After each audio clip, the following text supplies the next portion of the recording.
있습니다. 일단 뭐 한 주간 한미 정상회담을 통해서 뭐 조선, 원전, 반도체, 방산 등 많은 섹터가 협력 투자 이슈로 상승력을 만들었기 때문에 아무래도 여러분들이 크게 힘들지 않은 그런 장세가 되지 않았을까 이렇게 생각을 해보는데요. 거기다가 이제 엔비디아의 호실적 그리고 연방준비제도의 금리 인하 기대감 이런 것까지 좀 같이 나오는 어떤 그런 측면이 있습니다. 거기다가 이제 2분기 GDP 성장률, 미국 GDP 성장률이 3.3%가 나오면서 긍정적 어떤 그런 경기 기대감 그런 것까지 같이 나왔는데 안타깝게도 금요일 날 미국 시장이 조금 하락이 나왔죠. 그 하락이 나온 이유가 뭡니까, 여러분들? 바로 중국의 특히 이제 그 전자상거래 기업인 알리바바가 이 차세대 인공지능 칩을 제작했다. 그리고 개발을 했고 현재 시험 중이다. 이제 이런 이야기가 나오고 다른 중국 회사도 이런 인공지능 칩을 개발하고 있기 때문에 이 엔비디아의 H20을 대체할 수 있는 여력이 존재한다. 자, 그렇기 때문에 최근에 기술주들이 다시금 또 하락이 나오면서 지금 미국 시장이 하락이 나왔습니다. 그래서 지난주 증시는 조금 긍정적으로 흘러갔지만 안타깝게도 다음 주 월요일날 증시는 조금 부진하게 흘러갈 수 있는 그런 측면도 존재할 것 같은데요. 그래서 향후 조금 어떤 기술적 조정력과 그리고 지속적으로 지금 물가지표가 올라가고 있는 상황이거든요. 이번에 7월 미국 물가지표, 이 PCE 가격지수가 발표가 났는데 예상치에 부합을 하면서 크게 영향을 미치진 않았지만 지속적으로 증가가 되고 있습니다. 전년 동기 대비 2.9%, 전월 대비 0.3% 나오면서 계속 증가되고 있는 그런 측면이 있어서 향후 물가지표에 따라서도 이 증시의 등락이 향방이 결정이 될 수 있는 여력이 존재하기 때문에 이 점까지 여러분들이 좀 주목을 할 필요성이 있을 것 같은데요. 저희 이제 같이 출연하고 계시는 우리 김서상 파트너님 소개해드리도록 하겠습니다. 안녕하십니까? 안녕하세요.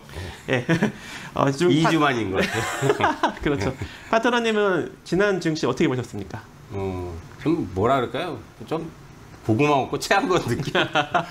네. 계속 그런 느낌만 드는. 그러니까 박스권이 오래되다 보니까. 올라갔다 내려갔다 자꾸 반복하니까요. 네. 뭐 사실 일명 이제 우리가 뭐 롤러코스터 장세라고 그러잖아요. 네. 분위기상 보면 이제 상승 랠리가 지속 안 되니까 뭐 급 나가면 다시 올라왔다가 또 올라오면 또 다시 급 나가고 뭐 그런 장세가 계속 되는데 이게 그만큼 이제 부담감이 좀 많이 커졌죠. 그리고 이제 여러 가지 이슈들이 이제 또 소별이 되잖아요. 뭐 관세 이슈가 그동안 이제 발목을 잡았는데 관세는 이제 타결이 됐고 또 이제 한미 정상회담에 대한 기대감이 작용을 했는데 그것도 이제 종료가 됐고 그러다 보니까 이제 시장에서 뭔가 이제 좀 호재성이 나올 만한 게 별로 없는 것 같아요.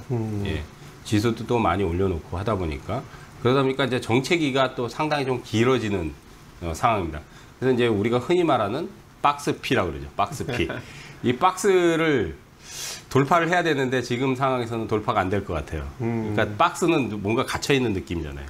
그래서 박스를 그냥 확 찢어버리고 싶은데 그게 쉽게 안 됩니다. 증시를 조금 끌어올릴 만한 모멘텀이 현재 조금 부족한 그런 측면이 있죠. 그렇죠. 네. 이제 항상 얘기하는 게 이제 무슨 모멘텀 찾는데 사실 이제 주가가 왈왈 소리가 나야 하는데 캣캣 소리를 내는 댕 많이 올랐잖아요. 네. 우리나라장이 이제 전 세계 상승률 1위인데 올해 들어서 작년에 거의 꼴찌했는데 그럼 지금 같은 경우는 이제 그만큼 부담감이 커졌죠. 네. 근데 이제 재료도 소멸되다 보니까 뭐 최근에 이제 이벤트성이 이제 나올 만한 게 별로 없으니까 뭐 금리 인하에 대한 기대감은 있지만은 지금 뭐 방금 얘기했듯이 또 중국의 이제 또 기술주 이런 깜짝 놀랐어요. 그러니까 딥시크 이슈 나오고 나서 또 이런 그 AI 칩에 대한 이슈가 나오는 거 보면 상당히 중국이 기술적으로도 이제 많이 미국을 따라서 아직 미국을 추월하지는 못했지만 미국을 거의 이제 따라잡을 것 같다.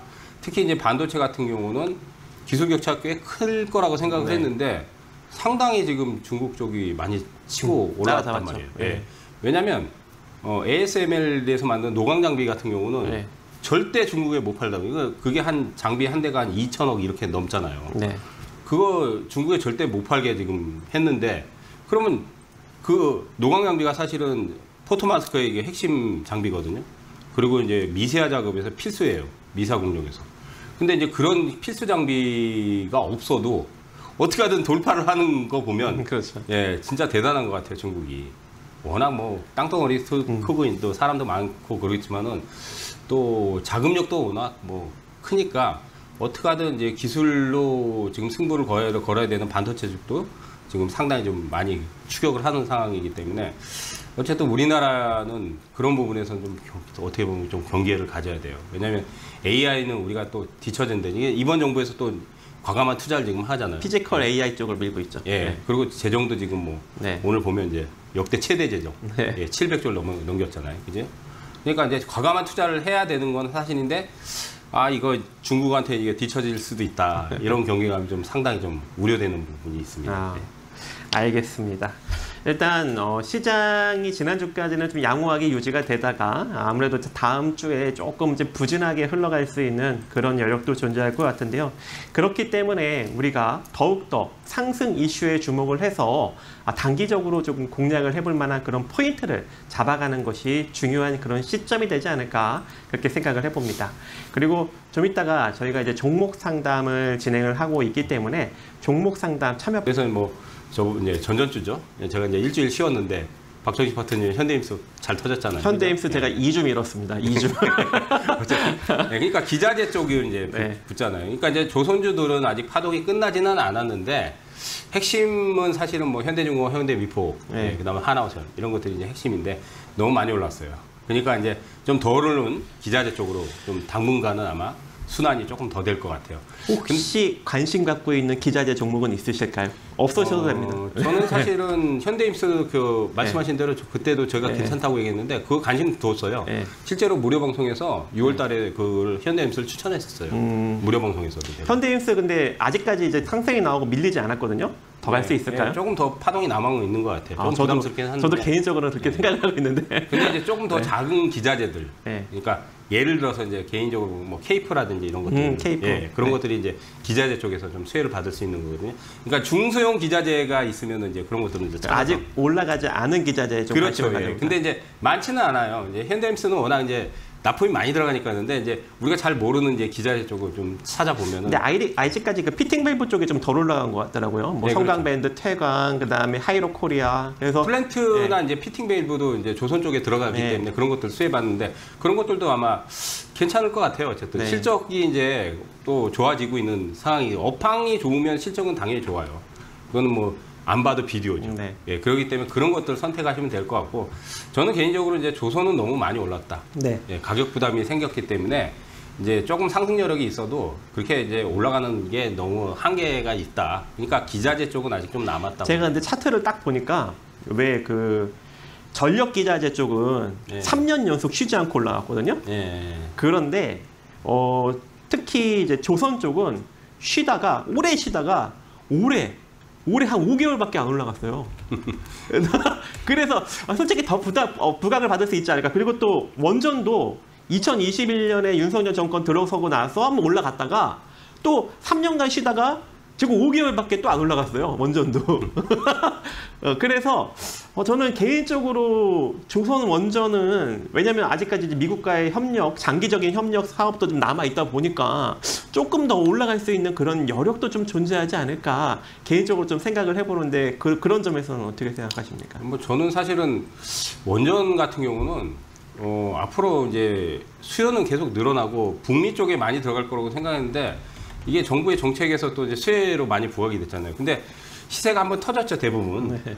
근데 이제 이게 프로젝트가 굉장히 크잖아요. 이번에 체코 원전 같은 경우. 근데 이제 실속에 뭐 웨스팅리에서 가져갔다는 얘기 들으셨죠? 네. 예. 그러니까 로열티로 뺏어가잖아요. 그 사실 이제 마진이 그렇게 크지 않거든요. 제가 알기로는 그래서 이번에 합작법인 추진하는 네, 그러니까 뭐 15% 20% 내밖에 안 돼. 그럼 그 로열티 주면 남는 거 없어요. 규모만 크지 몇십조 규모지. 그러니까 원전이 사실은 실제로 굉장히 수혜를 많이 받고 앞으로도 해외 쪽에서 우리나라 기술력이 좋기 때문에 수주가 계속 들어올 거라고 봐요. 근데 팔아도 마진이 안 남으면 왜냐하면 지금 물가 상승도 있는데 제가 알기로 원전 기자재도 그 가격들이 많이 올라갔어요. 그러니까 과거에 원전 짓는데 뭐 1기를 지면 2, 3조 들어가면 지금 1.5배, 뭐 3, 4조 이상 더 이 원자재 가격이 많이 뛰다 보니까 그러니까 물가도 뛰는 만큼 근데 나중에 원전은 수주를 해가지고 마진이 많이 안 남는 상태에서 웨스팅하우스하고 이번에 만약에 로열티 이런 거 줘버리면 남는 게 없는 거예요. 그래서 이번에 그 한수원하고 합작법인을 만들어서 그 미국에 이제 앞으로 이제 2030년까지 뭐 300개 정도 짓는다는 이야기가 나왔잖아요. 네. 그래서 이제 그거를 이제 합작법인으로 같이 추진하겠다. 그래서 한마디로 수익을 나눠서 가져가는 거죠. 그래서 그렇게 좀 긍정적인 시너지 효과도 그렇게 체계를 그렇게 처음부터 해야 되는데 우리 몰랐잖아요. 나중에 보니까 뉴스에 그렇게 나오더라고요. 그러니까 원전은 어쨌든 그런 부분에서는 이제 글로벌적으로 본다면 수준은 많이 늘 거라고 하는데 거기서도 이제 옥석회를 잘 해야 되겠죠. 근데 시세가 이번에 한번 터졌기 때문에 지속적인 랠리를 하지는 않을 거라 봐요. 조금 조정받을 때는 관심을 좀 가져볼 수 있을까요? 저는 오히려 이제 소부장 쪽, 이제 지금 반도체 쪽에 소부장이 못 가고 있거든요. 저는 이제 관심은 사실 그쪽 섹터가 제일 유망하게 보고 있거든요. 그럼 지금 현재 이런 이제 주도주가 증시가 조정받을 땐 좀 같이 좀 조정을 받는 측면이 있잖아요. 그런 났었고 그 다음에 또 뭐가 보다봤죠? 그 여러 가지 이제 뭐 연료 전지 쪽이 좀 부각을 받았고, 그 다음에 스마트폰 쪽이 또 부각을 받고, 이제 그런 또 측면이 있고, 최근에 또 이 노란봉투법 때문에 로봇 관련 쪽이 또 핫하게 신규 채용 안 한다고. 그러니까 이게 노란봉투법이 보니까 이제 좀 강성 쪽의 노조 이런 것들이 이제 많이 부각이 되고 또 소송 이런 것들도 걸고 그러면 기업 입장에서는 사실 좀 되게 껄끄럽기는 할 것 같아요. 그래서 이제 신규 채용을 경기가 안 좋으니까 신규 채용을 요즘 잘 안 하잖아요. 그런데 그런 것들이 더 나오면 이거 채용 안 하고 이제 로봇으로 다 자동화로 돌리려고. 근데 이제 이거는 거스를 수 없는 부분이에요. 왜냐하면 그런 노란봉투법 상법 개정안이 아니더라도 제 생각에는 앞으로 자동화 시스템으로 갈 수밖에 없고 로봇 쪽으로 갈 수밖에 없고, 왜냐하면 사람이 할 수 있는 부분도 있지만은 이 효율성이 많이 떨어지는 부분들이 많잖아요. 그런 임금은 올라가고, 근데 임금을 올려줬는데 또 돈 더 달라고 노조해 버려. 그러면 기업 입장에서는 특히 이제 기업을 운영하는 오너 입장에서는 되게 불편하죠. 맨날 이게 노사분교 이렇게 이거. 그러니까 차라리 채용하지 말고 로봇으로 깔아버려. 이제 그렇게 되는 시대가 어쩔 수 없이, 근데 그게 이제 대세로 가는 거죠. 인공지능을 우리가 지금은 이제 이재명 정부에서 이제 우리가 이제 인공지능 쓰면 이제 전 국민, 지금 스마트폰 없는 사람 없잖아요. 그러니까 앞으로 이제 이렇게 스마트폰처럼 전 국민이 AI 쓰게끔 이렇게 만들려고 하는 거 아니잖아요. 근데 그게 거스를 수는 없는 겁니다. 근데 당장은 아니지만 10년 앞을 내다본다면, 그러니까 마찬가지로 자동화도 앞으로 거스를 수 없는 부분이에요. 그럼 반도체, 로봇, 뭐 다른 섹터들 다 포함해서 어디를 이제 앞으로 올라갈 거라고 생각하십니까? 반도체입니까 계속? 반도체보다는 소부장이에요, 저는. 반도체 소부장? 네, 반도체 소부장이죠. 왜냐하면 삼성전자나 하이닉스는 이미 상반기에 너무 많이 올라갔는데, 물론 이제 앞으로 더 올라가겠지만 대형주잖아요. 지금 지수가 갇혔기 때문에 지금 그 대형주가 올라가긴 쉽진 않아요. 그러니까 소부장 쪽에서 이제 삼성의 뭐 수혜주라든지 뭐 납품이 많이 들어간다든지, 또 이제 미국 테일러 공장에 더 이제 라인을 더 증설을 한다고 하니까 그런 쪽에 수혜받을 수 있는 그런 중성주 있잖아요. 이제 그런 쪽에서 터지겠죠. 그러니까 수익 게임은 그쪽에서 봐야 된다 보여요. 그럼 기존 주도주는 조선이 아직도 조금 더 유망하다고 보시고, 그다음에 앞으로 올라갈 쪽은 반도체 소부장 쪽, 특히 이제 삼성전자의 투자랑 관련이 있는 기업들 주목을 해보자. 그리고 또 한 가지 이제 로봇, 방금 얘기했죠. 로봇. 로봇은 제가 여기 3대 천왕에서 2달 전에 얘기를 했어요. 그죠? 그때 3개월 전에는 제가 2차 전지를 얘기했었고, 3개월 처음에 이 프로그램 할 때, 그 다음 로봇을 한번 얘기했어요. 근데 로봇 얘기하고 안 갔어요. 근데 이제 이번에 보니까 노란봉투법의 수혜주로 부각이 되면서. 근데 이제 로봇은 사실은 매출이 지금 나오는 기업들은 거의 없어요. 레인보우도 지금 사실 삼성이 지분을 많이 늘려서 거의 계열사가 돼서 작년부터 시세가 뭐 거의 1000%가 넘게 났잖아요. 그렇죠. 근데 지금 뭐 레인보우가 그런다고 해서 매출이 나오는 건 아니잖아요. 그러니까 옛날에 과거 신약 회사들하고 똑같은 것 같아요. 그 기대감으로. 그러니까 몇 년 동안 해도 매출 안 나와요. 근데 이제 앞으로 10년을 내다본다면 아까도 이제 대세가 인공지능이나 로봇으로 갈 수 있는 대세일 수밖에 없어요. 젠슨왕도 이제 그 엔비디아 CEO 젠슨왕 다 아시잖아요. 인공지능 다음 가장 큰 시장이 로봇이다. 휴머노이드 로봇이다. 그런 얘기가 했어요. 근데 젠슨왕이 얘기했다고 해서 그렇게 되는 게 아니라, 우리가 상식적으로 생각해도 인공지능 시장은 당연히 커지는데, 인공지능이 커지면은 당연히 로봇 시장이 커질 수밖에 없죠.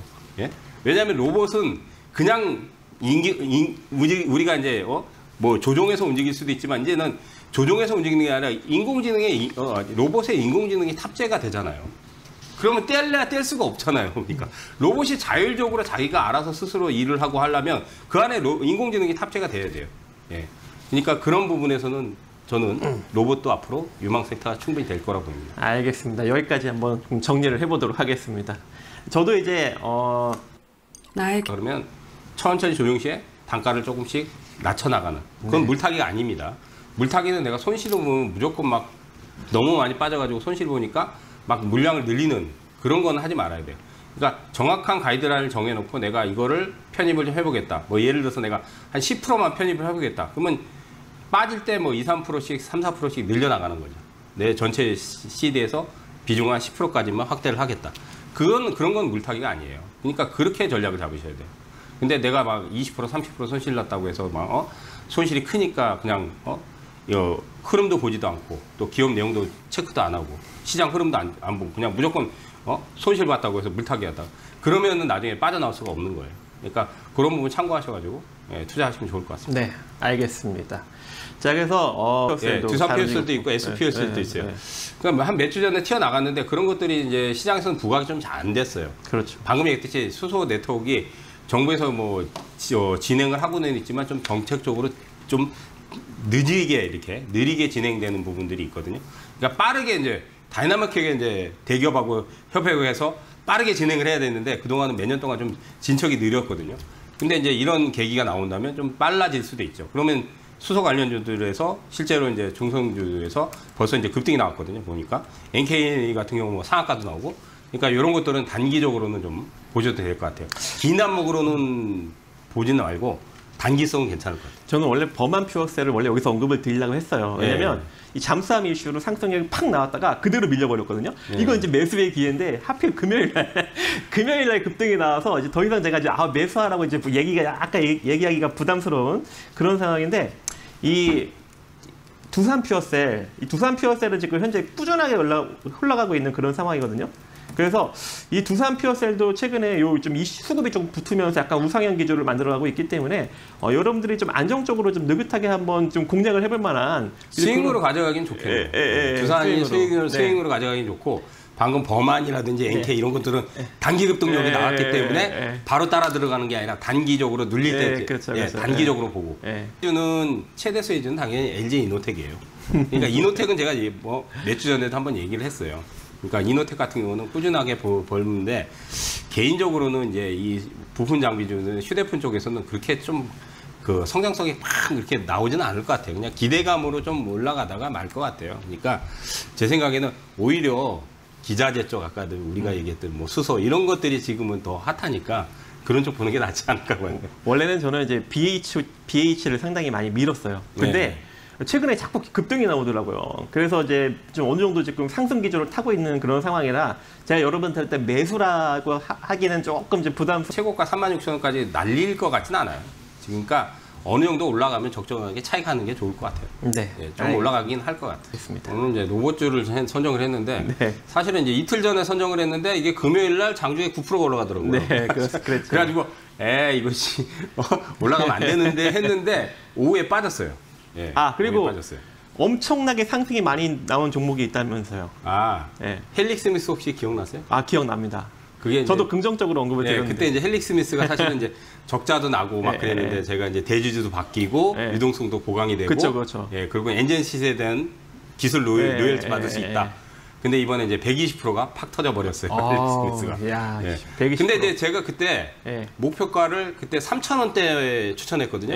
6,000원을 목표가 했는데 이번에 6,000원을 넘겼어요. 그러네요. 6,600원인가? 6,600원. 그러니까 120%가 넘어갔어요. 그러니까 제 예상대로 목표가까지 다 달성을 시켜버렸어요. 그래서 기분이 매우 좋습니다. 이거 투자하신 분들은 최근 지금 재미없는 시장에서 엄청난 수익을 보셨겠는데요? 그렇죠. 이거 근데 제가 공개 방송 무방에서도 얘기했어요. 실시간 라이브 방송에서도 얘기하고, 그 가족분들한테도 얘기하고, 그리고 또 도움을 주신 게 박정희 씨 하더니 제가 얘기하고 나서 헬릭 스미스 괜찮을 것 같다. 그때 얘기를 해줬어요. 제가 재무 구조를 한번 싹 봤는데 이게 딱 들어온 것 같더라고요. 그게 딱 3박자 맞은 거예요. 그러니까 이거 사신 분들은 이번에 아주 재미 많이 봤을 것 같습니다. 축하드립니다. 축하드립니다. 그래서 앞으로 이제 날아갈 종목 뭡니까? 아니 근데 이제 이틀 전에 선정을 했다가 이게 튀어나갔다가 금요일날 갑자기 폭탄을 막 떨어져 버려가지고 저는 이제 오후에 사실 이거 시세를 못 봤어요. 실제로 이게 나오기 전에 이제 선정을 하거든요. 그러니까 이제 하루나 이틀 전에 선정을 해요. 근데 이제 종목은 이제 로봇인데 RS 오토메이션이에요. RS 오토메이션. 예. 근데 이제 금요일 날 9%가 급등을 했다가 종가는 11%로 확 밀려버렸어요. 물량이 확 쏟아졌나 본데 이게 이제 일체형 구동 모델은 스마트 액추에이터를 개발을 해요. 그러니까 거기에 이제 엔코더용 ASIC를 개발을 해가지고 이게 어디에 들어가냐면 고성능 휴머로이드 로봇에 들어가는 거예요. 쉽게 말해서 뭐 구동 이런 데 필요한 거죠. 근데 또 한 가지는 국방 로봇에도 이제 들어가고요. 세계 최고 수준의 이제 스마트닝 컨트롤 플랫폼을 구현을 해가지고 피지컬 아까 AI 얘기하시죠. 피지컬 AI 시장에 진출합니다. 아 이게 400억 유상증자 이슈로 떨어졌네요. 아 그래요? 네. 아 그러면 그걸 제가 못 보고 나왔네. 이틀 전에서 그러니까 저는 이제 이거를 하루 이제 그 당일날 선정을 한 게 아니라 이제 여기 나오기 전에 하루나 이틀 전에 이제 선정을 해서 보내드리는데 근데 이제 그것 때문에 떨어졌나 보네요. 그러니까 이게 또 한 가지는 이제 그 이스라엘 쪽에 세계 두 번째로 초소형 정전 용량 엔코더를 개발했는데 국내에서는 이제 최초로 개발을 해서 이게 아이언돔이라고 있어요. 아이언돔 쪽에 적용되는 유도 무기 분야에 들어가요. 필수 부품이에요 이게. 그러니까 그만큼 기술력이 좋아요. RS 오토메이션이. 그러니까 이런 부분에서 이제 앞으로 휴머로이드라든지 국방 로봇 이런 쪽에서 필수의 그 부품 소재로 들어가는 부분이 있는데 이게 좀 아쉬운 부분이 폭탄을 좀 맞은 것 같아요. 근데 유상증자는 악재긴 한데 그 유상증자를 그 사업 쪽에서 잘 쓰면은 크게 문제가 없다고 봅니다. 예. 근데 이제 유상증자는 이게 있어요. 그러니까 뭐냐면 주가가 많이 올라간 다음 유상증자하면 그건 받으면 안 돼요. 절대로 받으면 안 돼요. 예. 근데 주가가 많이 떨어졌다 아니면 주가가 많이 못 갔다 그건 받아도 돼요. 이번에 이제 뭐 하니까 이제 받아서 만약 제 생각에는 주가 떨어지면은 오히려 유상증자 받아도 괜찮을 것 같아요. 이거는 시세가 작년에는 좀 나긴 했는데 올해는 시세가 안 났거든요. 지금 보면 박스 피에 갇혔어요. 지금 저점은 이제 4월달에 12,000원이고 그러면 만약에 빠진다면은 좀 천천히 여유 있게 보시고 매수로 하셔도 될 거라고 봅니다. 그러니까 금요일날 9% 급등했다가 확 밀렸기 때문에 다음 주까지는 조금 조정 과정을 탈 수도 있으니까 만약에 더 떨어지면은 지금 손절 라인은 제가 12,000원이 저점인데 이게 지금 신주 발행 예정가가 11,310원이에요. 예. 11,310원이에요? 네, 11,310원. 그러면은 뭐 가격적으로는 그렇게 부담은 없네요. 그러니까 11,000원 밑으로는 안 밀릴 것 같긴 한데. 그러면 제 생각에 어쨌든 조정시에 담으면 될 것 같아요. 그러니까 이제 금요일날 어쨌든 이제 빠졌기 때문에 아마 다음 주에도 좀 빠질 수 있는 여력이 있을 것 같아요. 그러면 이제 조정시에 잡고, 그럼 가격 전략을 좀 정확하게 가격 전략을 매수가를 일단은 14,000원 이하 조정해서 잡고요. 일단 공식적인 건 시초가를 잡겠습니다. 여기서 공식적으로 추천하는 건 시초가인데 여러분들이 만약에 매수를 한다면 14,000원 이하에서 조정시에 저 편입하고요. 손절가도 지금 제가 이제 14,000원 아니라 12,000원으로 좀 정정을 해주세요. 손절은 12,000원으로. 그렇게 보시면 될 것 같습니다. 목표가는요? 목표가는 21,000원. 21,000원. 그러면 매수가는 14,000원 이하로 분할로 그리고 분할로. 손절 라인은 12,000원 종가 이탈시. 그다음에 목표가는 21,000원으로 제시해드리도록 하겠습니다. 유상증자까지 제 생각에는 만약에 지지선이 나오면 유상도 받아도 될 것 같아요. 유상증자도 참여 가능하다 합니다. 참고하시기 바라겠고요.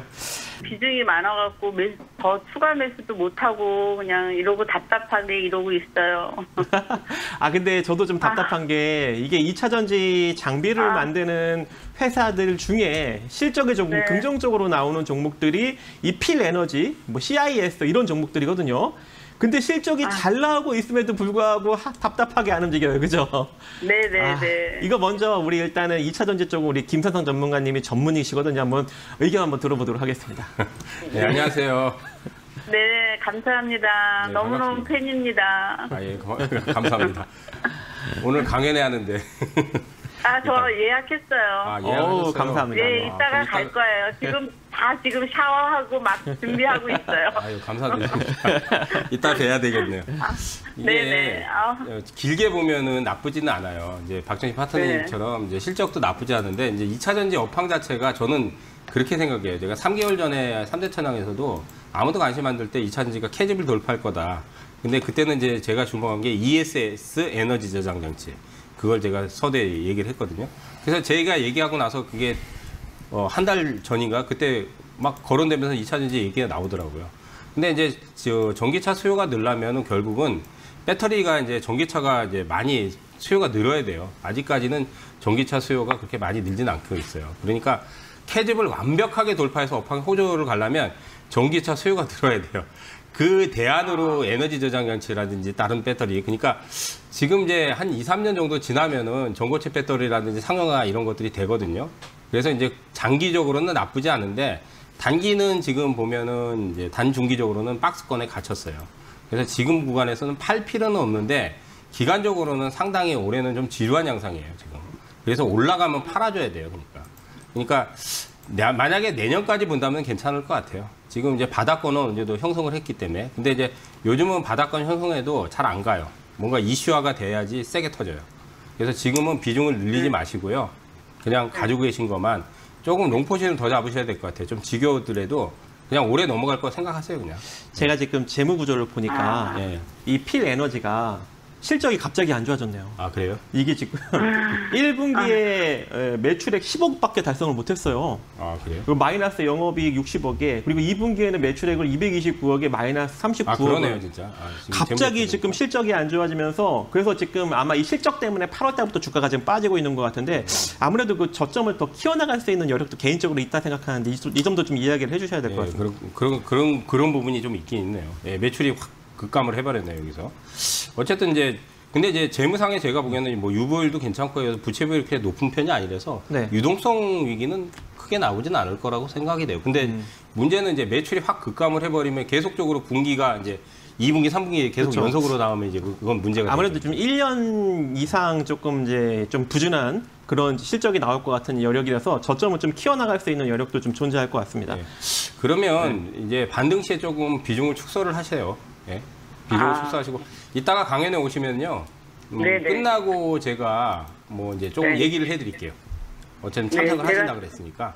예. 참석해요. 꼭 참석해야 돼요. 이것뿐만이 아니라 골치 아픈 게 많아요. 아, 그래요? 아, 네. 네, 이따가 네네. 1시부터 저희가 네. 강연회 하잖아요. 여기 이제 네. 하모니홀에서 해요. 그때 네네. 오시면은 제가 강연회 네. 끝나고 여러분들하고 좀 네. 이제 소통을 할 거예요. 예. 네네. 그때 좀 얘기를 드릴게요. 네네네네. 네. 네, 감사합니다. 네, 이따 저희가 뵐게요. 이제 오늘 오후 1시에 왜냐하면 2만 원만 깨지 않는다면 아직 시세 여부는 좀 더 남아 있습니다. 근데 약간의 좀 눌림 조정이 좀 나올 수도 있어요. 그래서 그거 감안하시고 조금 더 들고 하셔도 될 것 같아요. 제 생각에는 한 3만 원대 파동은 남아 있는데 이게 이제 이달에 보면은 거래가 좀 줄었어요. 왜냐면 전달에 이제 급등이 한번 나왔기 때문에. 그래서 보통 이제 한번 급등하고 나서는 기간적으로 한 달에서 길면 한 3개월 정도는 안 가요. 그러니까 시세가 한번 그래도 전달에 강하게 터지면은 짧으면 1개월 내 조정으로 끝나는 경우도 있는데 길면 기간 조정이 한 3개월 정도 들어가거든요. 근데 제 생각에는 뭐 다음 달까지 좀 지나면은 괜찮지 않을까 그렇게 보여요. 그러니까 9월 달까지는 그냥 유지해 보셔도 괜찮을 것 같습니다. 저는 그러면 일단 간단하게 좀 기술적인 의견 먼저 제시하도록 하겠습니다. 일단 이 AD 테크놀로지 같은 경우에는 이제 내년도에 이제 다시 또 좀 살린 그런 측면, 재무 구조는 좀 살려놨고 좀 긍정적으로 좀 바라볼 수 있는 여력은 존재할 것 같은데, 특히 이제 이 신약 개발 쪽은 또 우리 김선상 파트너님이 전문이기 때문에 한번 의견 한번 들어보도록 하겠습니다. 다 전문이네. 저 전문 아니에요. 예. 안녕하세요. 예, 수고하십니다. 예, 반갑습니다. 일단 지금 13,100원이시면은 최근에 들어가신 건가요? 예, 한 2주 정도 됐습니다. 아, 뭐 사실 이제 신규 종목이 그 공모 물량들이 이제 좀 흘러나오면 좀 오랫동안 한 몇 달 동안 좀 그 공모 물량 소화하려고 못 가는 경우가 많아요. 그리고 이제 처음에 이제 오가노이드가 이제 시세가 조금 났었어요. 5만 원대까지 시세가 났고 지금은 좀 박스예요. 근데 이제 거래량 측면으로 본다면은 당분간은 좀 박스를 벗어나기는 좀 힘들 것 같아요. 그리고 이제 이게 이제 보니까 재생의학 쪽인데 이제 이런 부분들은 지금 매출하고는 연결이 되진 않아요. 근데 이제 재료 역할로 이제 지금 뭐 오가나이드가 이제 재생의료 쪽에 이제 진출한다는 게 태국 쪽, 뭐 동남아 쪽 의료 시장 진출한다는 얘기가 있어요. 그래서 이제 재료 역할로 아마 주가를 움직일 수 있는, 견인할 수 있는 부분은 좀 있습니다. 그러니까 당장 가시적인 뭐 매출이나 성과를 낼 수 있는 부분은 아니지만 매출이 안 나오더라도 바이오 쪽은 이제 재료가 좀 강하면은 급등이 나오거든요. 그래서 지금은 이제 조금 길게 본다면은 파동은 이번에 4만 원대가 한번 돌파가 나왔었어요. 7월 달에. 이제 그 정도까지는 파동이 남아 있는데 이게 박스권을 굉장히 지금 오랫동안 그러니까 첫 등록하고 나서 5만 원 가고 나서 3개월 동안 박스권이에요. 그러니까 최근에 보면 박스를 못 벗어나는 경우가 많아요. 근데 이달에 거래량이 많이 줄었어요. 그러면 다음 달도 박스권을 그릴 확률이 높습니다. 거래량이 실리지 않는다면. 그러니까 요즘 박스권이 3개월 정도 가지고 안 되고요. 5개월, 6개월 박스권이 많아요. 그러면 좀 지루할 수도 있어요. 그러니까 선생님이 만약에 단기라면 제 생각에 지금 손실이 크지 않기 때문에 다른 걸 교체하시는 게 좋고요. 조금 긴 안목으로 본다면 한 4만 원 파동 남았는데 이거는 언제 튀어나갈지는 몰라요. 이슈가 또 부각이 되면 튀어나가겠지만은. 근데 이제 차트상으로 봐서는 지금 당장은 세게 안 갈 것 같아요. 한 달 정도는 더 지켜봐야 될 것 같아요. 저도 의견이 좀 비슷한 게 지금 재무구조를 지금 말씀하시는 동안 딱 훑어봤는데 별로 좋지 않아요. 돈이 없습니다, 이 기업. 돈이 없어서 조만간 뭐 유상증자나 전환사채 발행 이런 걸 좀 해야 돼요. 그렇게 된다면 주가에 좀 부정적인 영향을. 네, 그렇습니다. 예, 뭐 지금 다행히 그래도 손실이 크지 않아서 그러니까 이제 네오셈이 방금 말씀하신 후공정 쪽에 이제 검사 장비 이런 것 쪽에 들어가기 때문에 HBM 수요가 늘어나면 수혜를 받아요. 근데 이제 조금 요즘 같은 경우 이제 HBM 수요는 느는데 경쟁이 또 치열하다는 얘기가 나와요. 그러니까 반도체 쪽은 업황 자체는 나쁘진 않은데 이제 경쟁이 치열하거나 뭔가 잡음이 나오면 조금 좀 그런 부분에서 불편한 부분이 있기 때문에 지금 차트상에서도 제가 보기에는 저가 매수 관점은 맞는데 이게 잘 안 가요. 예, 그래서 제 생각에 이건 교체 매매를 하시는 게 좀 좋을 것 같아요. 큰 손실이 없으니까. 왜냐하면 지금 바닥이라고 해도 있잖아요, 선생님이. 이거 몇 달 동안 안 가요. 만약에 이게 지금 7,400원이 저점인데 이달에 바닥이잖아요. 그러면 요즘 같은 경우는 바닥을 치면 우리가 생각하면 바닥이잖아요. 그럼 바로 갈 거라고 생각하잖아요. 3개월, 4개월 안 가요. 그러니까 차라리 1, 2개월, 2, 3개월 지켜보다가 이거 이제 이 정도 이제 바닥이 확실한데 이제 시기적으로 이제 한 3개월 정도 지났으니까 요 정도는 탄탄하다. 그러면 그때 들어가는 게 나아요. 근데 지금 이게 바닥이라고 해서 들어가잖아요. 그럼 몇 달 동안 안 가버려요. 그러니까 차라리 지금 손실 없으니까 차라리 교체하셔가지고 다른 거 하시는 게 좋을 것 같아요. 일단 저는 좀 기술적인 의견을 좀 언급을 드려야 될 것 같아요. 왜냐하면 이게 뭐냐면 저점 바닥 형성, 저점 횡보 급등 패턴을 살짝 만들어가고 있거든요. 그래서 일단은 좀 기술적으로 대응하는 게 맞는 것 같은데 지금 저가가 나온 다음에 지금 그 저가가 나온 양봉에 상장된 지 얼마 안 된 시점에서 잡으셨어요. 시기적으로 너무 빨랐죠. 고점 인지하시고 우리 김사상 파트너의 의견 들어보시면 될 것 같아요. 네, 안녕하세요. 예, 안녕하십니까. 반갑습니다. 예. 보니까 이제 뭐 필러, 히알루론산의 제품 가지고 이제 필러 제품도 만들고 화장품. 대주가 청담 글로벌이에요. 네, 그러니까 이제 뭐 매출도 어느 정도 나오는 회사고 괜찮은데 말씀하셨더니 이제 이게 공모가가 9,100원에서 첫날에 180%를 터뜨렸어요. 그러니까 이제 보통 이제 시세가 한번 그렇게 강렬하게 터지면 아까도 얘기했지만 3개월, 4개월, 5개월 안 가요. 안 가요. 예. 그러니까 그때 이제 시간이 이제 우리가 있잖아요. 공모가에서 180% 터뜨리고 지금 3개월 정도 됐잖아요. 그러니까 이제는 바닥권인데 아까도 얘기했듯이 바닥을 쳐도 안 갑니다. 요즘은 그러니까 바닥을 치면 한 3, 4개월을 기다렸다 차라리 들어가는 게 나아요. 차라리. 그러니까 지금 선생님이 선점한 자리는 조금 시기가 약간 좀 빠른 거예요. 그러니까 차라리 9월 달까지는 그냥 지켜보다가 제 생각에 뭐 한 10월 달 정도에 들어가든지 그러면 되는데 너무 빨리 들어가셨어요. 그러니까 기업적으로는 문제는 없어요. 그렇기 때문에 지금은 보유 관점으로 봐도 되긴 하는데 기간이 오래 걸려요. 더 사면 안 되겠네요. 그렇죠. 더 살 필요가 없죠. 이거를 지금 사가지고 뭐 3개월, 4개월 동안 안 가면 뭐하러 지금 뭐하러 사요? 살 필요가 없죠. 그렇죠. 예, 가지고 있는 것도. 최대 주주가 지분이 억수로 많대, 그 회사는요. 예, 그러니까 이제 그런 지분도 또 나중에 물량으로 나올 수도 있으니까 튀어 올라오잖아요. 그럼 팔고 나오세요, 그냥. 예, 시간 오래 걸려요. 예. 시세가 일단 공모가가 9,100원인데 규모 31,800원에 10%. 어우, 수익 꽤 나셨는데요. 근데 이제 이게 신고가를 계속 듣고 저는 한 4만 원에 팔까 했는데 이게 4만 원 뚫고 가더라고요. 그래서 신고가 가는 거는 굳이 팔 필요는 없다고 그래가지고 일단 들고는 있는데 많이 오른 것 같기도 하고 이거를 좀 어느 정도 선에서 끊고 밑에서 다시 팔고 다시 사야 될지 아니면 이거는 계속 끌고 갈지 지금 이슈로 움직이고 있는 상황이기 때문에 팔고 다시 잡으면 안 돼요. 팔면 거기서 끝나야 돼요. 아, 예. 왜냐면 무슨 이슈인가요? 여기서 세력이 빠져나가면 그대로 시세가 그냥 죽는 거예요. 예, 예. 이슈 소멸인 거죠. 예. 예. 그래서 먼저 이거 우리 김선상 파트너님 의견 먼저 들어보고 제가 또 덧붙이도록 하겠습니다. 네, 안녕하세요. 예, 안녕하세요. 네, 반갑습니다. 예, 일단 뭐 반갑습니다. 수익이 많이 나셨으니까 축하드립니다. 네. 네. 지금 뭐 수익이니까 고민거리는 이제 뭐 어디서 파느냐 이제 그거죠, 그죠? 예. 신규로 들어오고 나서 지금 꽤 많이 올라갔어요. 보니까 최저가가 이제 9,900원에서 지금 43,000원이니까 대시세가 나온 거예요. 근데 이제 지금 고점은 또 아니에요.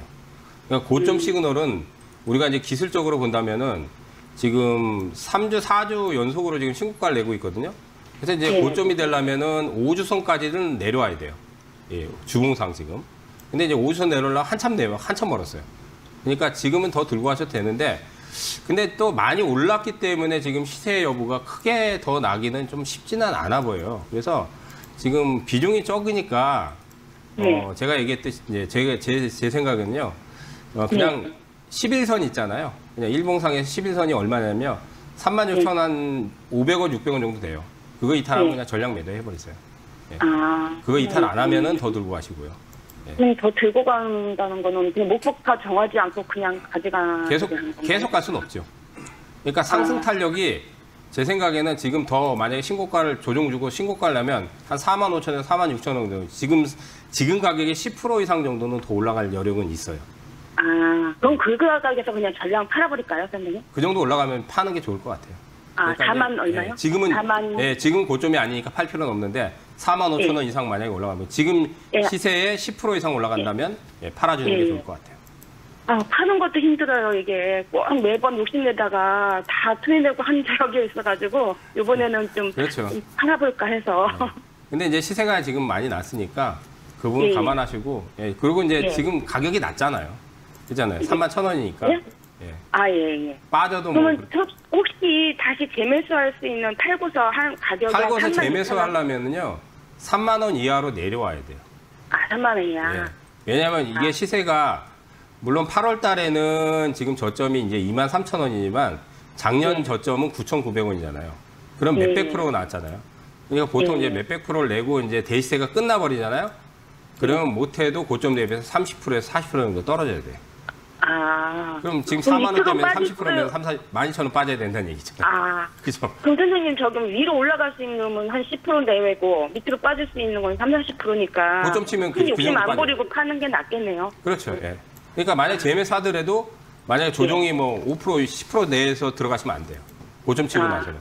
아. 그러니까 팔아버리고 나서는 한 달에서 두 달 정도는 기간을 두고 지켜보시는 게 좋습니다. 네, 제가 이제 조금 더 덧붙이면요. 일단 여기 토모큐브 같은 경우에는 현미경 기술, 칠러랑 이제 스크래버 이런 것들을 이제 만들고 있는 회사잖아요. 그래서 특히 데이터 센터가 기하급수적으로 늘어나면 늘어날수록 이 온도 조절 장비를 만들고 있는 이런 GST 같은 종목들이 실적이 잘 나올 수밖에 없고 특히 또 이 GST는 실적이 매우 잘 나오고 있죠. 먼저 우리 본인이 추천했잖아요, 본인이.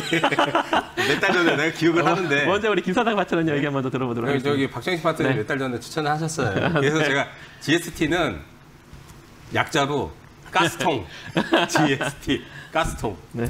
네. 이게 회사 괜찮아요. 저도 이게 개인적으로 좋아하는데 이제 좀 요즘은 보면 이제 박스권을 못 벗어나더라고요. 그러니까 이제 갈 때가 지금은 됐죠. 박스권이에요. 그러니까 이제 말씀하셨듯이 다 맞아요. 보물 같은 할인 찾기 적전 가오레이 베스트 이마트. 반도체 쪽에서 필수예요. 필수로 들어가기 때문에 앞으로 계속 수요는 늘어요. 그러니까 이제 성장은 계속 하는데 실적도 괜찮아요. 이 기업은. 근데 이제 주가는 지금 올해 들어서는 재미가 없어요. 무슨 얘기냐? 박스를 못 벗어나잖아요. 23,000원 한번 상반기 기록하고 나서 1월달, 2월달에 그 다음부터는 지금 2만 원, 21,000원 좀 올라오면 빠지고 또 많이 빠지도 않아요. 그러니까 이게 박스권을 벗어나려면 뭔가 계기가 확 나와야 되는데 제 생각에는 이제 박스를 한번 뚫긴 뚫을 것 같은데 이제 9월달이죠. 이제 9월달에 또 갈 것 같지는 않아요. 지금. 그럼 다시 내려와요. 근데 이제 18,000원 이하는 매수예요. 그러니까 지금은 21,000원 근처에서는 매도를 쳐주고 다시 이제 빠지면은 18,000원 잡고 그게 수익률이 낮습니다. 그러니까 언젠가 23,000원이나 24,000원 이상은 갈 거라고는 보여요. 근데 이제 지금 봐서는 흐름은 괜찮아요. 그러니까 GSD가 흐름은 괜찮은데 거래량이 아직은 좀 폭발적으로 안 나오잖아요. 그러니까 6개월 전에 거래량 한번 터지고 나서는 추세는 계속 유지하면서 지금 올라가기는 있는데 되게 더뎌요. 그러니까 9월 달에 만약에 이제 이번 주에 시작하고 나서 여기 있잖아요. 여기 바로 직전이 이제 2950원이에요. 이걸 뚫어버리면은 더 가져가세요. 2950원. 그러면은 저기 23,000원까지 바로 가는 거예요. 근데 이제 만약에 못 뚫잖아요? 그럼 한번 팔아주세요. 예, 팔고 다시 잡으세요. 얘는 빠지면 무조건 잡으시면 돼요. 그냥. 빠질 때 지금 18,000원 잡으셨잖아요? 그 정도 수준에서 잡으면 무조건 수익이 나요. 예, 다시 올라오니까. 네. 예, 그 캐데온이라고 해서 지금 폭발적인 인기를 끌고 있는 게 있죠. K-팝 데몬 헌터스라고 들어보셨나요? 아니, 못 들어봤어요. 못 들어보셨어요? 그 애니메이션이 있어요. 그게 지금 넷플릭스에서 굉장히 흥행을 해가지고 그 인기 때문에 이게 이제 스튜디오 미루가 그 이슈가 좀 있어요. 지금 최근에 보면 그것 때문에 이제 마블 스튜디오하고 협약 계약 그렇죠. 소식이 나왔거든요. 국내에서 비슷하게 이제 애니메이션을 만들 수 그렇죠. 있는 기업이다. 이렇게. 그래서 이제 애니메이션 쪽에선 사실 이제 국내에서 국내에서 제작하는 회사들이 그렇게 많지 않아요. 왜냐하면 이제 제작비 많이 들어가고 돈 많이 들었는데 흥행이 안 되면 돈 날리는 거거든요. 그 기간도 오래 걸리고. 근데 어쨌든 캐데온의 이제 수혜주로 좀 부각이 되면서 이번에 시세가 났기 때문에 또 마블하고의 이슈가 좀 남아 있고 그래서 시세는 제가 보기에는 더 날 것 같아요. 근데 이제 이번 주에 보면 좀 눌렸어요. 거래도 많이 줄었고. 그러니까 한 7,000원 정도까지는 이슈를 탈 수 있을 것 같아요. 그러니까 5,800원이 고점인데 저걸 한번 넘어가는 파동은 남았는데 당장은 거래량이 줄고 있기 때문에 팍 저걸 넘기지는 않을 것 같아요. 그러니까 조정 시에 조금 잡으면 좋은데 단가가 지금 아주 싸게 잡은 건 아닌 것 같아요. 그러니까 지금 21선에서 5,000원 이하에서는 매수 관점인데 5,100원대 지금 5,180원이니까 약간 수익이긴 한데 제 생각에는 월요일 날 만약에 바로 튀지 않으면 팔아가지고 팔고 나서 5,100원 이하 조정에서는 매수로 하시면 조금 더 싸게 잡을 수 있을 것 같아요. 네. 단가 차이가 한 100원 차이지만은 그래도 이제 그 정도면 괜찮을 것 같습니다. 네. 일단 뭐 저도 약간 뭐 기술적인 분석 조금 더 지금 기술적으로 살짝 지금 죽어가는 흐름이 나오는데 우리 먼저 이제 김상상 파트너님 얘기 먼저 들어보도록 하겠습니다. 저는 사실 LG전자는 좋게 보긴 하는데 이게 이제 장기 투자는 괜찮은데 단기는 재미가 없어요. 왜냐하면 이제 LG전자가 이제 사실 성장 동력은 전장 사업이거든요. 네. 근데 이게 관세 영향을 좀 받아버려가지고 뭐 실적이 막 개판치거나 그러진 않는데 그냥 조금 영향이 있죠. 그래요. 또 이제 뭐 생활가전 쪽은 성장성이 좀 부족하지만 이제 삼성보다는 가전이 오히려 더 LG전자는 더 세거든요. 못하죠. 예. 그러니까 이제 괜찮긴 한데 주가가 좀 지지부진해요. 그래서 올해는 제 생각에는 장투 개념으로 간다면은 매수를 하셔도 되는데 내가 단기에 뭐 한두 달 안에 좀 시세를 보겠다 하면 재미가 없어요. 선생님. 그러니까 차라리 지금은 비중을 늘리지 마시고 만약에 내년까지 가져가신다면 좀 긍정적으로 보는데 뭐 단기적으로 뭐 한 9월 달 안에 뭐 시세를 좀 보겠다. 그러면 그거는 지금은 좀 안 갈 것 같아요. 그러니까 차라리 다른 걸 교체하시는 게 더 좋을 것 같아요. 매도 의견. 예. 그러니까 왜냐하면 장기는 내년까지 본다면 저는 뭐 10만 원도 충분히 갈 수 있다고 보지만은 올해 내에서는 연내에서는 이 박스권을 8만 원을 막 넘겨서 뭐 크게 갈 것 같지는 않습니다. 그러니까 지금 단가가 높지 않으니까. 매수가를 얼마 보면 돼요? 지금 사신 가격 정도로 그냥 팔고 나오세요. 그냥. 만약에 74,500원이니까. 예. 그냥 손해 없이 팔고 나오세요. 이익을 크게 내기는 조금 쉽지는 않을 것 같아요. 지금 LG전자 자체가 나빠서 그런 것보다는 지금 박스를 너무 오래 걸리고 그다음 성장 동력이 좀 올해 들어서는 좀 미진하고 그러기 때문에 올해는 좀 어쩔 수 없다 그러면. 파트너님 한 가지 물어볼게요. 예. 이게 LG전자가 캐나다하고 멕시코에서 전자 제품 만들잖아요. 예. 그 관세 영향이 있어요? 그렇죠. 그런 것도 있죠. 예. 공장이 그쪽에 있으면은 뭐 트럼프는 아시다시피 자기네 나라에서 만든 거 외에는 다 관세를 부과하겠다. 하다못해 지금 뭐 소포에도 지금 관세를 부과하는데 뭐 이번 주에 또 반도체 얘기도 또 이제 반도체도 관세 부과한다는데 우리는 이제 그래도 반도체 공장이 또 이제 미국에 또 지어놓은 것들이 있으니까 어느 정도 영향이 좀 덜하겠지만은 영향이 있습니다. 지금 재무 구조를 보니까요. 관세 영향을 좀 받고 있는 것 같은 게 지난 이제 2024년부터 조금 실적이 특히 이제 4분기 실적이 망가지면서 영업이익이 2023년 대비 줄었고 거기다가 이제 올해는 실적이 전반적으로 줄면서 전년 대비 1조 원 정도가 지금 감소할 예정입니다. 근데 매출은 증가하고 있어요. 지금 뭐예요? 판매는 되는데 영업이익이 감소한다는 건 관세 영향을 받고 있다는 얘기죠. 그죠? 그래서 LG전자가 이제 쉽게 지금 움직이지 못하는 이제 그런 측면이 존재할 것 같고, 지금 보시고 1점 몇 명 그래요. 0.7명. 한 명이 안 되는 거예요. 그러니까 결혼한 한 명은 안 난다는 얘기죠, 자녀를. 그러니까 이제 어떤 정책을 써도 약발이 안 됐는데, 어쨌든 그래도 이제 이게 움직이려면 물론 실적도 중요하지만은 저출산 정책의 테마가 이슈가 부각이 돼야 돼요. 근데 이제 이번에 보면은 저출산 관련주들이 움직이는 그 중에서 유아식 관련해서 이제 에르코스가 제일 세게 터지고요. 그다음 이제 오로라, 그런 것도 이제 몇 개 빼고는 나머지 저출산 정책 얘기가 나와도 움직임이 안 나와요. 그러니까 특정 종목 한두 개만 이제 띄우는 거죠.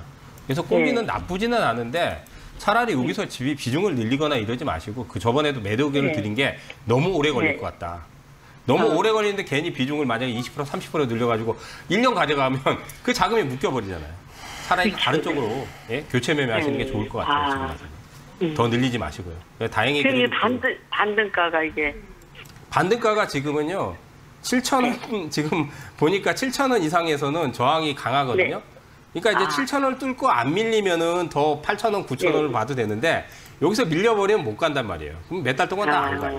그러니까 그냥 만약에 8,900원까지 가려면은 정책이나 테마가 세게 붙어버리면 모르는데, 그렇지 않으면 7,000원이라도 반등 나오면 비중을 축소를, 그러니까 그냥 교체 매매를 하세요. 현금화 해가지고 다른 걸 하세요. 그런 이제 새 정부 들어서 뭐 정책적인 부분에서 많이 밀리고 있는데, 뭐 어쨌든 우리 하반기에 남은 기간 동안 열심히 해서 돈 많이 벌 수 있도록 최선을 다해 보겠습니다. 알겠습니다. 강연에도 많이 오시기 바랍니다, 여러분들. 이제 3시간 후면